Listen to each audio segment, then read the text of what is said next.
Ons gesels nog oor oefen vrygewigheid met die doel om te floreer, en vandag gaan dit juist oor vrywilliger wees.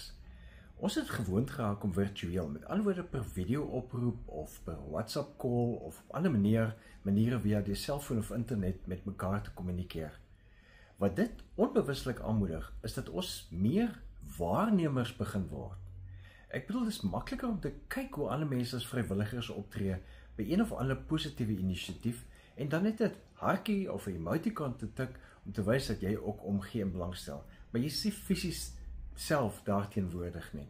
Dit is makliker want ons voel miskien ons het te min tyd of ons het nie nog die energie om vrywilliger ook te wees nie.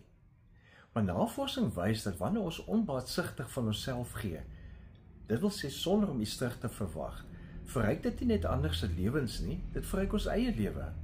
Sonja Lyubomirsky beklemtoon dat vrywilliger werk 'n sleutelrol speel in die bevordering van geluk as ook welstand.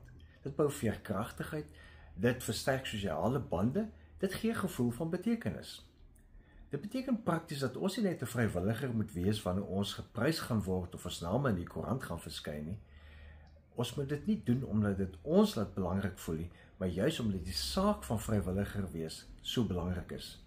Jesus het mos al lankal gesê in Matteus 6 vers 3, nee, as jy iets vir die armes gee, moet jou linkerhand nie weet wat jou regterhand doen nie. As jy nie weet waar om te begin nie, die maklikste plek is begin by die plaaslike gemeente.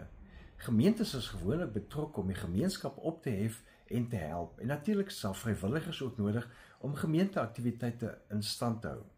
Dit hoef nie noodwendig 'n langtermyn iets te wees nie.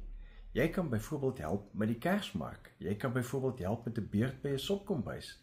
Onthou, God weet jy help. En jy moet onthou, jy doen dit om soos Jesus te leef. Die heeft geïnspireerd.